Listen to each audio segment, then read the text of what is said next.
1절로 23절 말씀 교독하겠습니다. 사도행전 18장. 그 후에 바울이 아덴을 떠나 고린도에 이르러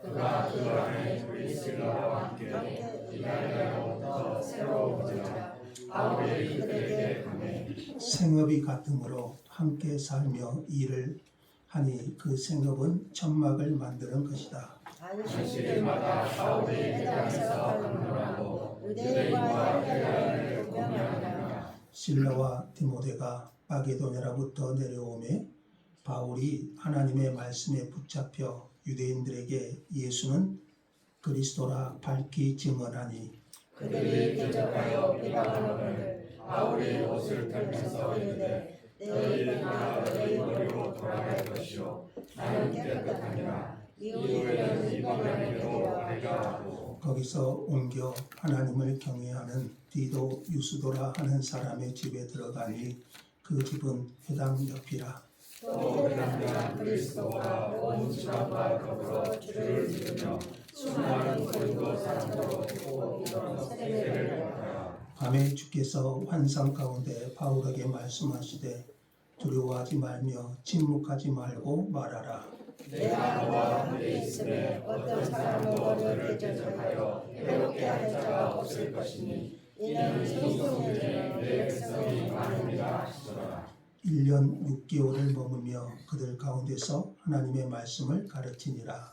갈리오가 가야 종족되었을 때 유대인이 일제히 일어나 바울을 대적하여 법정으로 데리고 가서 말하되 이 사람이 율법을 어기면서 하나님을 경외하라고 사람들을 권한다 하거늘 바울이 그들을 보자하되 갈리오가 유대인들에게 이르되 너희 유대인들아 만일 이것이 부정한 일이나 부정한 행동이었으면 내가 너희 말을 들어준 것이 없거니와 만일 문제가 언어와 명칭과 너희 법에 관한 것이면 너희가 스스로 처리하라.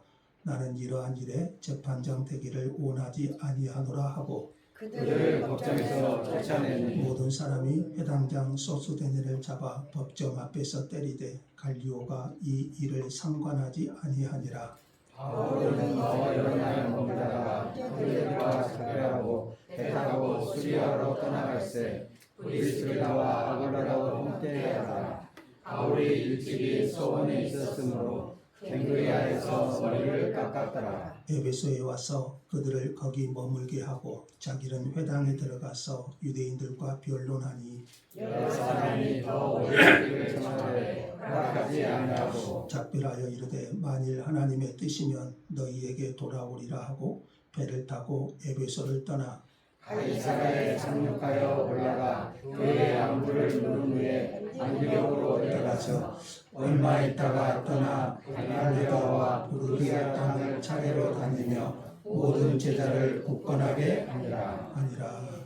아멘. 518장 찬송 드리겠습니다. 518장.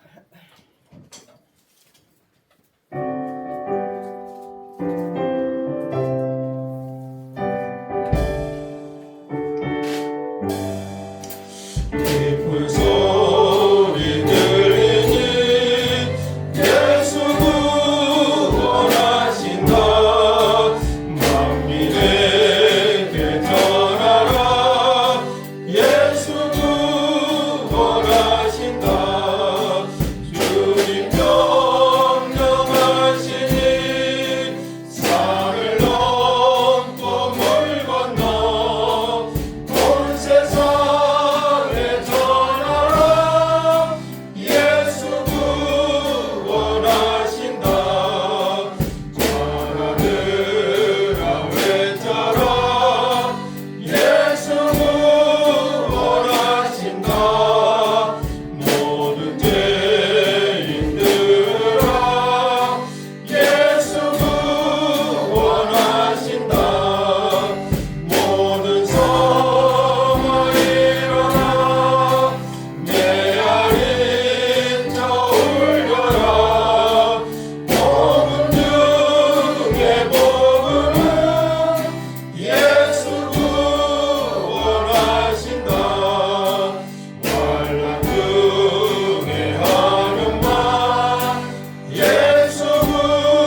잘 오셨습니다. 잘 오셨습니다. 자, 우리 주보에 있는 지도 먼저 한번 살피겠습니다. 지금 바울의 2차 전도 여행 코스를 배우고 있는데요. 한번 보시면은 제일 오른쪽에 더베라는 곳이 나오죠. 바울이 2차 전도 여행을 출발했던 곳이 어디죠? 안디옥 교회. 네, 안디옥 교회. 비시디아 안디옥이 아니고 지금 지도에는 안 보입니다. 더베 옆에 수리아 안디옥이라는 곳이죠. 안디옥 교회에서 출발을 했고요. 누구하고 출발했죠?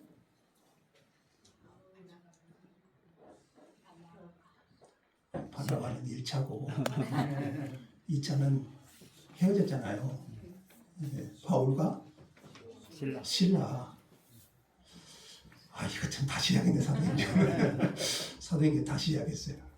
바울과 신라가 출발했죠. 바나바와 마가는 두 팀으로 나누어졌잖아요.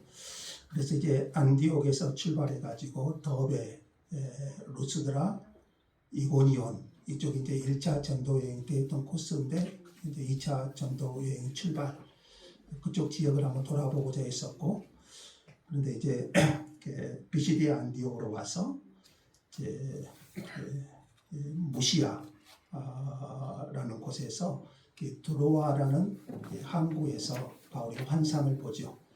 그래서 마게도냐는 오늘날 유럽이라고 그랬죠. 지금 현재는 그리스를 말하고 있고요. 드로아에서 배를 타고 이제 유럽으로 건너갑니다. 거기서 어디로 갔죠? 빌립보. 그 다음에 데살로니가. 그 다음에 베레아로 갔고, 우리 지난 주간에 배웠죠. 베레아에서 어디로 내려왔죠? 아덴. 오늘날 아테네. 그리스 아테네를 말했고, 이제 아덴에서 이제 오늘 성경에 어디로 내려옵니까? 고린도라는 곳으로 내려오게 됩니다. 자, 아덴이 이제 학문과 철학의 도시라면 고린도는 상업과 무역의 도시, 항구 도시죠.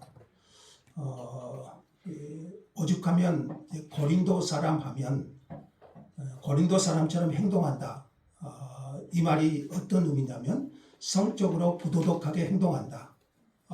고린도 사람처럼 행동한다.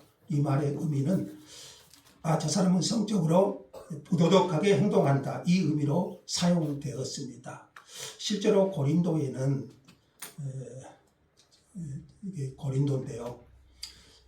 실제로 고린도에는 저기 보이는 것이 아폴로 신전이고요. 큰 기둥이 있는 것이 아폴로 신전이고, 실제로 고린도에는 미의 여신 아프로디테, 뒤쪽에 보이는 큰 산이 있는데 그쪽 산에서 이 아프로디테 여신전이 굉장히 크게 있습니다.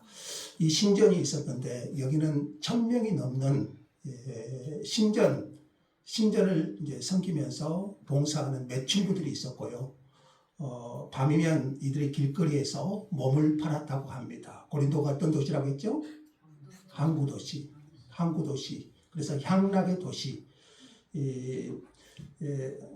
항구 도시였기 때문에 상업이 발달할 그런 조건을 갖추고 있었고요. 경제적으로도 부유한 도시였고, 로마의 다른 도시들이 그랬듯이 다양한 신들을 섬기는 신전이 있었습니다. 대표적인 것이 그림에 보이는 아폴로 신전, 그리고 저 산 위에 있는 아프로디테, 미의 여신 아프로디테 신전이 세워져 있습니다. 바울은 이 고린도를 방문해서 얼마 정도 머무냐면요, 1년 6개월, 상당히 오랜 시간 머뭅니다. 우리가 그 데살로니가 그리고 빌립보, 데살로니가, 베레아 이쪽은 길어야 2달이거든요. 그런데 고린도에서는 1년 6개월이라는 상당한 기간을 머물게 되는데, 이때 얼마 전에 지나온 데살로니가 교회 있지 않습니까? 데살로니가 교회를 향해 2편의 편지를 씁니다. 여기서요. 2편의 편지를 쓰는데 그게 뭔가요? 데살로니가 전후서입니다. 데살로니가 후서를 쓰게 됩니다. 바울이 우리 지도 다시 한번 참고해서 한번 보셨어요. 바울이 수리아 안디옥을 출발하여 2차 전도 여행을 시작한 지 약 1년 반 정도의 시간이 흘렀습니다. 고린도 오기까지 1년 반 정도의 시간이 흘렀습니다.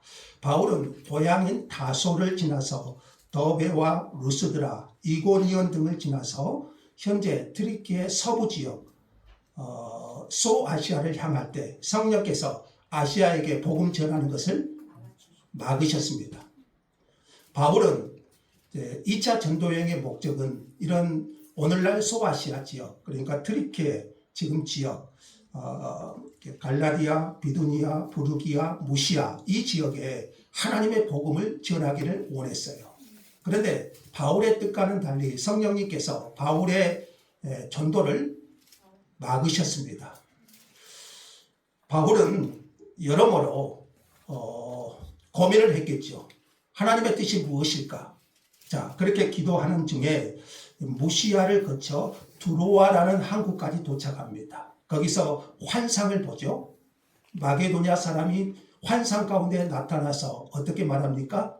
마게도냐로 건너와서 우리를 도우라. 자, 바울은 이 환상을 보고 이것이 아시아에서 복음을 전하게 하는 것을 막으신 하나님의 뜻임을 영접하고 두로아에서 배를 타고 마게도냐, 오늘날 유럽, 그리스로 건너갑니다. 그래서 네아폴리를 거쳐서 빌립보는 마게도냐 첫 성이라고 기록되어 있습니다. 빌립보에 들어갔고요. 여기서 바울은 누구를 만납니까?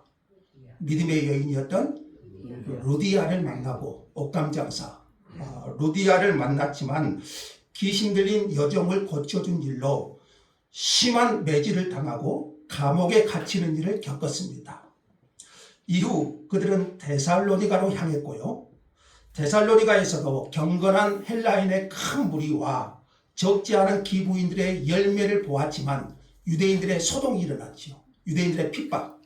그래서 급히 베레아라는 곳으로 떠날 수밖에 없었습니다. 자, 베레아에서도 하나님의 성령께서 많은 열매를 얻게 하셨지만 데살로니가에서 쫓아온 유대인들의 소동으로 바울은 또 베레아를 떠나서 아덴이라는 곳으로 내려올 수밖에 없었습니다. 이때 바울은 실라와 디모데와 헤어지죠. 실라와 디모데를 놓아두고 홀로 아덴으로 향해야 했습니다. 자, 우리 지난주 기억나시죠? 바울은 아덴에서 아레오바고 거기서 놀라운 변증 설교를 하게 되지만 아덴은 철학의 도시죠.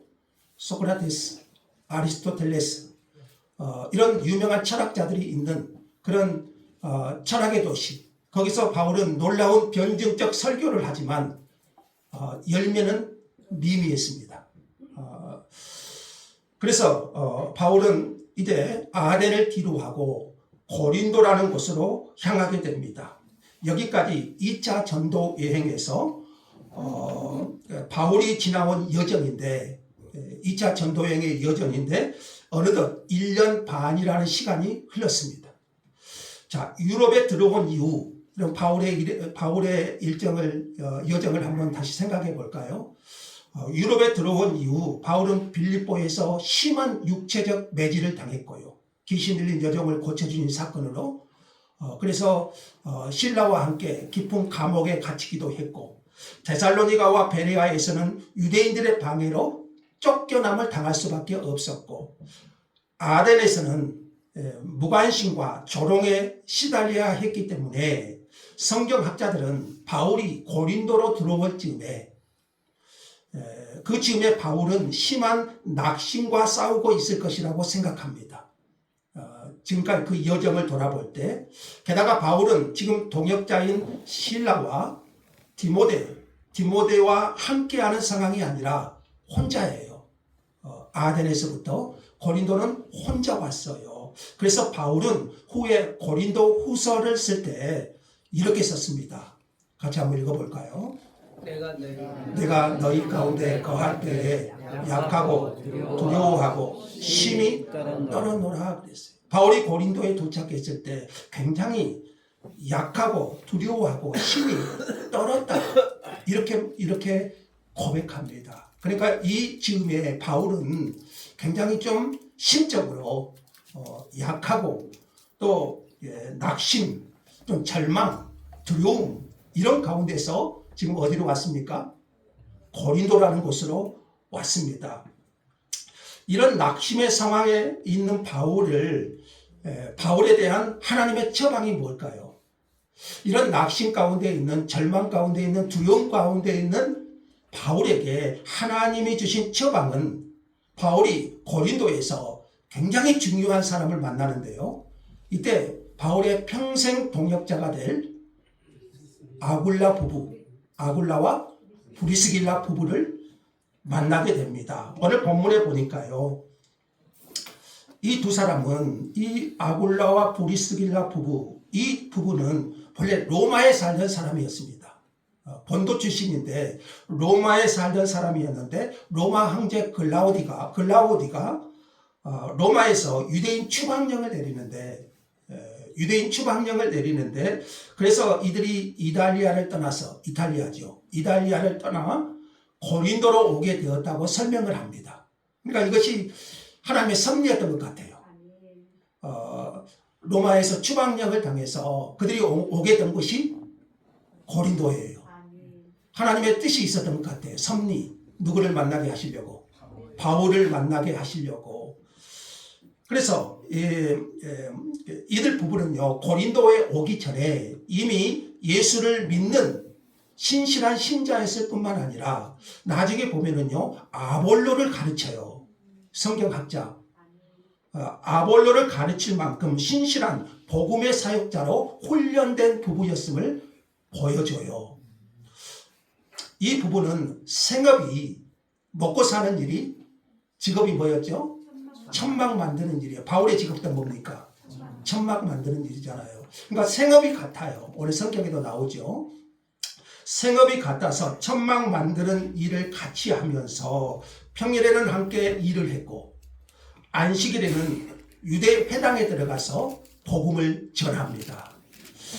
아굴라와 브리스길라 부부와의 만남. 자, 여러모로 애로운 바울에게, 지금 바울은 혼자죠. 애로운 바울에게 그리고 경제적인 면에서도 도움이 되었을 것입니다. 하나님께서는 애로움과 낙심과 싸워야 했던 바울에게 이 부부 아굴라와 브리스길라 부부를 만나게 하심으로 위로하셨습니다. 이때로부터 브리스길라와 아굴라는 바울의 평생 동역자가 돼요. 바울이 가는 곳마다 이 부부가 함께 따라다녀요. 바울이 가는 곳이라면 어디든지 따라가면서 바울과 함께 복음을 전합니다. 그들이 바울을 어느 정도 동역했는지요. 로마서에 바울이 이렇게 기록해요. 같이 한번 읽어볼까요? 시작.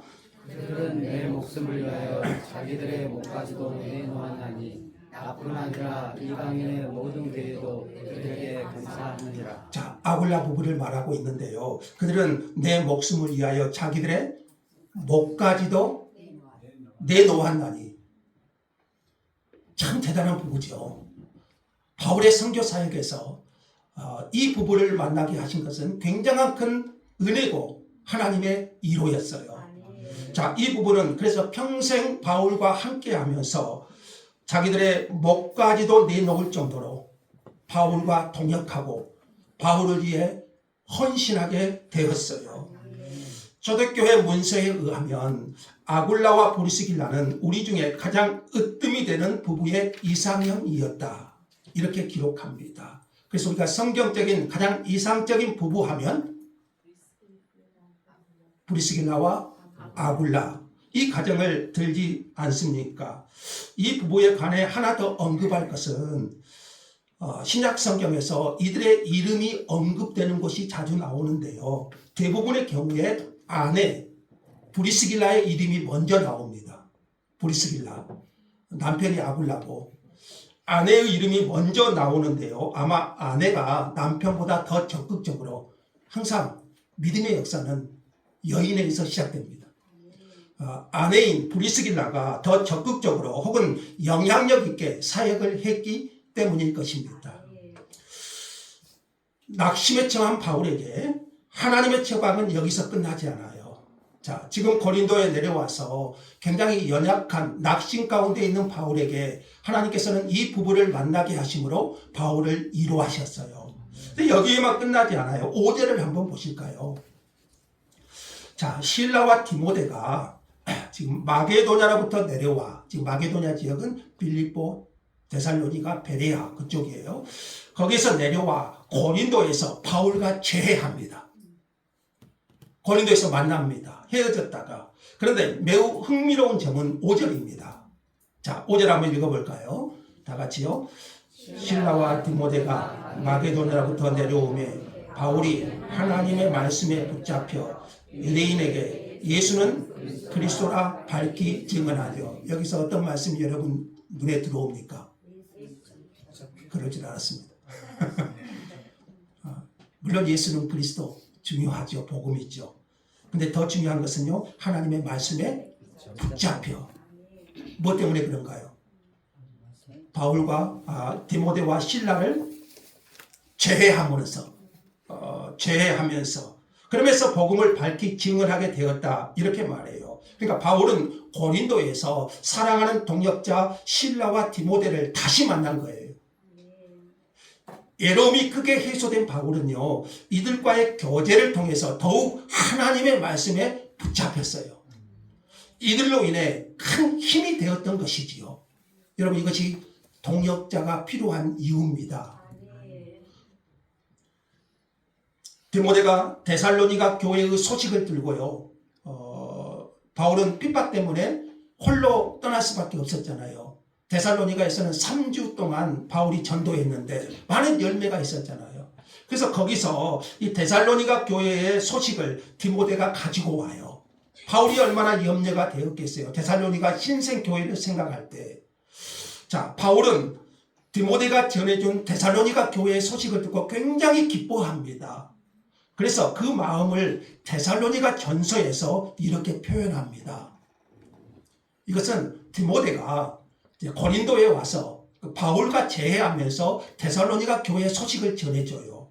그 소식을 듣고 바울이 굉장히 기뻐합니다. 데살로니가 전서 말씀인데요. 지금은 디모데가 너희에게로부터 와서, 어디서부터 왔죠? 데살로니가로부터 와서 너희 믿음과 사랑의 기쁜 소식을 우리에게 전하고, 그러니까 데살로니가 교회 성도들이 사랑과 또 믿음의 기쁜 소식을 우리에게 전해줘요. 바울에게. 또 너희가 항상 우리를 생각하여 우리가 너희를 간절히 보고자 한과 같이 너희도 우리를 간절히 보고자 한다 하니, 같이 읽죠. 이러므로 형제들아, 우리가 모든 국행과 환난 가운데서 너희 믿음으로 말미암아 너희에게 위로를 받았노라. 너희 믿음으로 말미암아 우리가 뭘 받죠? 위로를 받았어요. 그러니까 바울이 고린도에서 낙심과 두려움 가운데 있을 때 아굴라 부부를 만나게 해주셨고요. 그리고 디모데와 실라와 재회하게 하셨고, 특별히 디모데가 전해준 데살로니가 교회 성도들의 믿음을 생각하면서 바울이 또 뭘 얻죠? 위로를 얻어요. 그러므로 너희가 주 안에 굳게 선즉 우리가 이제는 살리라 그래요. 목사는 이런 것 같아요. 너희가 그 믿음 안에 굳게 서 있은즉 이제 내가 살겠다. 자나깨나 바울은 데살로니가 성도들 생각뿐이었어요. 이게 목회자의 마음 아닐까요? 그런즉 이제 내가 살리라. 우리가 우리 하나님 앞에서 너희로 말미암아 모든 기쁨으로 기뻐하니 너희를 위하여 능히 어떠한 감사로 하나님께 보답할까? 하나님께서는 낙심한 전도자 바울에게 사랑하는 동역자들인 실라와 디모데를 다시 만나고 교제하게 하심으로써, 그리고 사랑하는 교회들, 특별히 데살로니가 교회의 소식을 통해서 위로하고 격려해 주신 것입니다. 자, 하지만 문제가 여기서 끝나지 않아요. 사탄은 이 전도자를 무너뜨리기 위해서 쉬지 않습니다. 여러분, 하나님도 일하시지만 사탄도 쉬지 않고 일해요. 바울이 예수는 그리스도라고 복음을 담대히 증거하니까 하나님의 말씀에 붙잡혀서 예수는 누구죠? 그리스도다.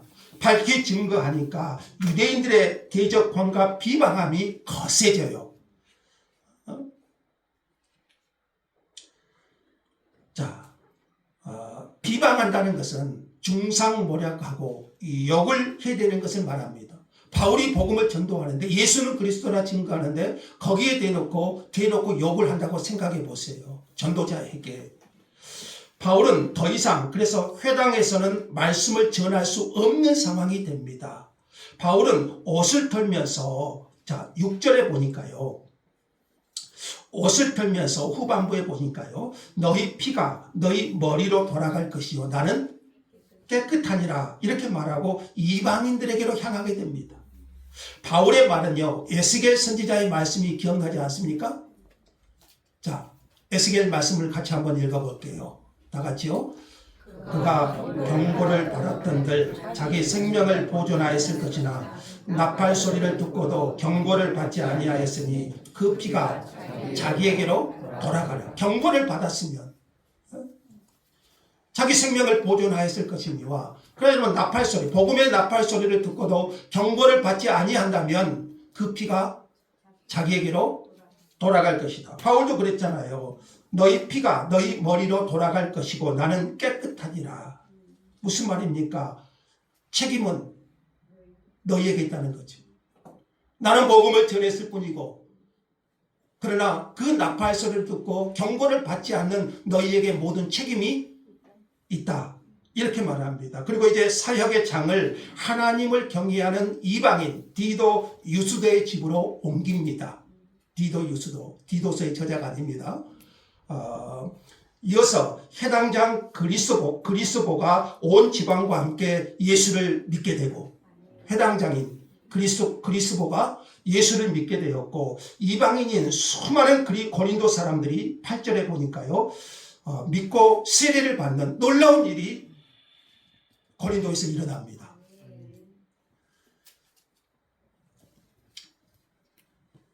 자, 해당장 그리스보 이런 유대인이잖아요. 그가 예수를 믿게 되니까 유대인들이 더욱 분개할 수밖에 없죠. 해당장이 예수를 믿었으니 그래서 그들은 바울을 더욱 위협했을 거예요. 바울은 또다시 두려움에 빠집니다. 그 밤에 자 또다시 두려움에 빠진 바울에게 하나님은요. 바울이 다메섹 도상에서 부활하신 주님을 만나잖아요. 자, 그 밤에 소명을 주셨던 부활하신 주님께서 환상 가운데 두려워하는 바울에게 나타나셔서 말씀해 주셔요. 자, 그 말씀이 9절과 10절인데요. 한번 볼까요? 여러분의 성경에 빨간 글씨로 나와 있죠. 자, 그 부분 한번 같이 읽겠습니다. 다 같이요. 두려워하지 말며 침묵하지 말고 말하라. 내가 너와 함께 있음에 어떤 사람도 너를 대적하여 해롭게 할 자가 없을 것이니 이는 이 성 중에 내 백성이 많음이라. 아멘. 부활하신 주님께서 다메섹 도상에서 부활하신 주님이 바울을 만나주셨잖아요. 그 주님이 고린도에서 두려워하는 바울에게 또 환상 가운데서 말씀해 주셔요. 주님은 가장 먼저 뭐라고 하시죠? 두려워하지 말라. 두려워하지 말라. 침묵하지 말고 계속 복음을 전하라. 내가 너와 함께 있음에. 아멘. 내가 너와 함께 있음에 어떤 사람도 너를 대적하여 해롭게 할 자가 없을 것이라. 그리고 이뿐만 아니라 이 성 중에 내 백성이 많다. 이 성은 지금 어디를 가리키죠? 고린도. 이 성 중에 내 백성이 많다. 이렇게 하여 하나님께서 구원하시기로 택한 사람이 고린도에 많다는 거예요. 이 말씀이 얼마나 바울에게 위로가 되겠어요. 또 얼마나 확신 있게 복음을 증거할 수 있겠어요. 이 환상의 결과가 11절에 기록되어 있는데요. 볼까요?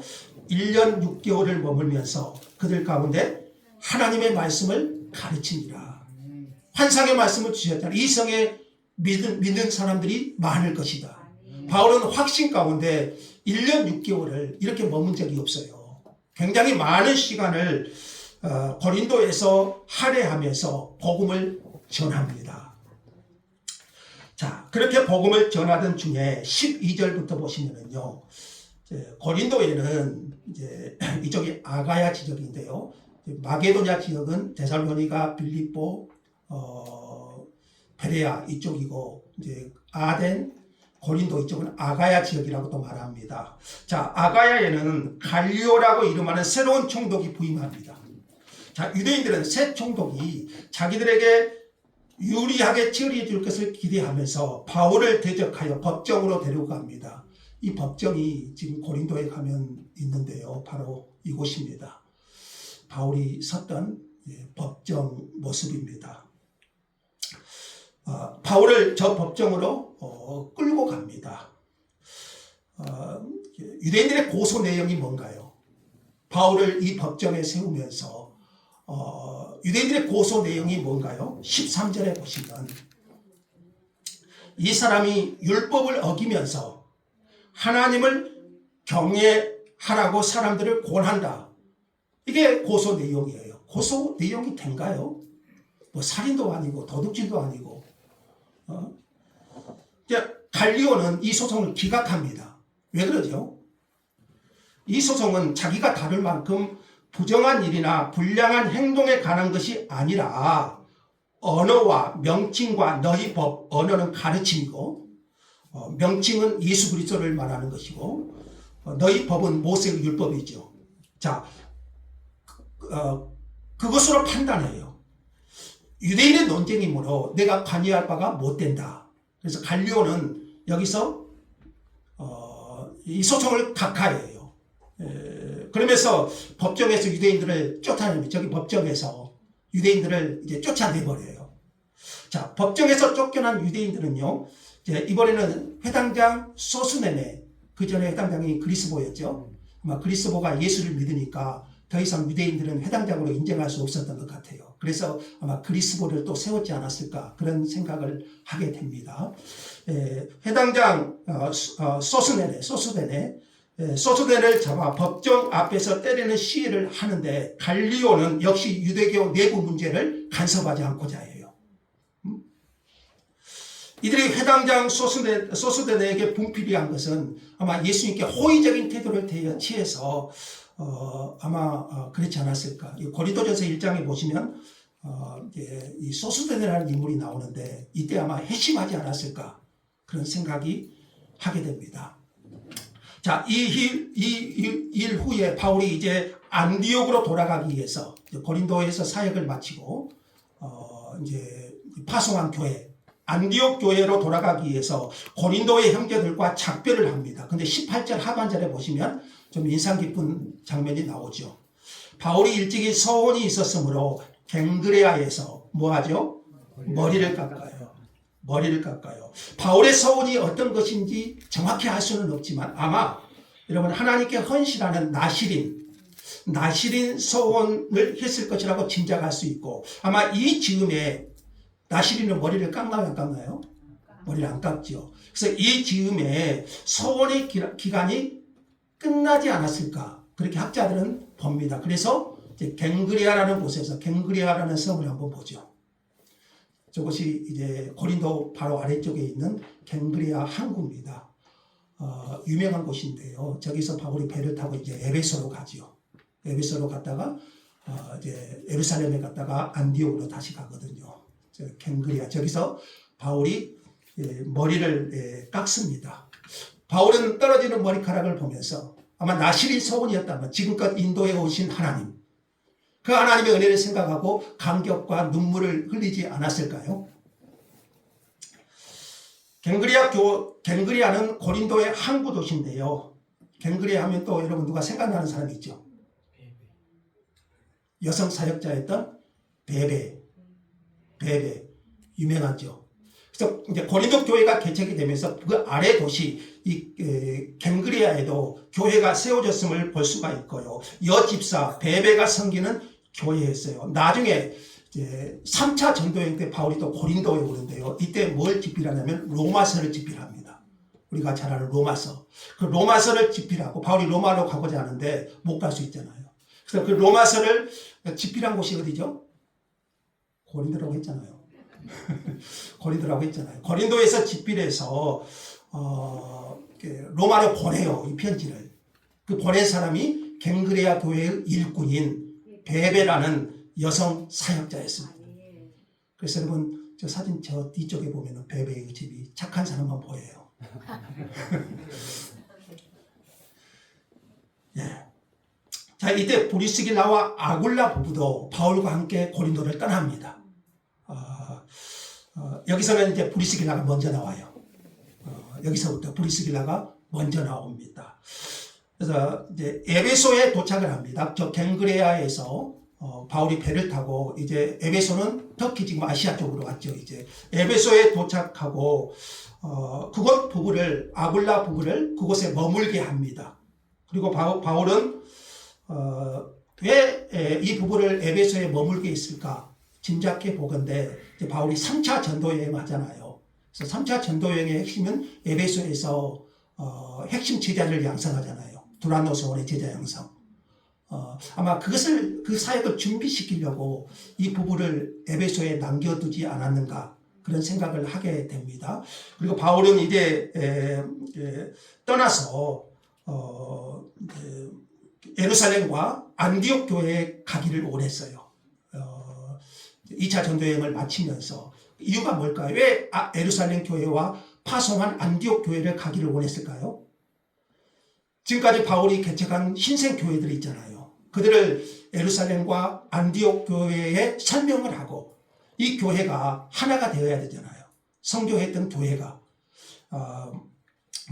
하나가 되기를 아마 원했던 것 같습니다. 자, 이렇게 해서 이제 바울이 파송한 안디옥 교회로 귀환함으로써 약 3년간에 걸친 2차 전도여행이 끝납니다.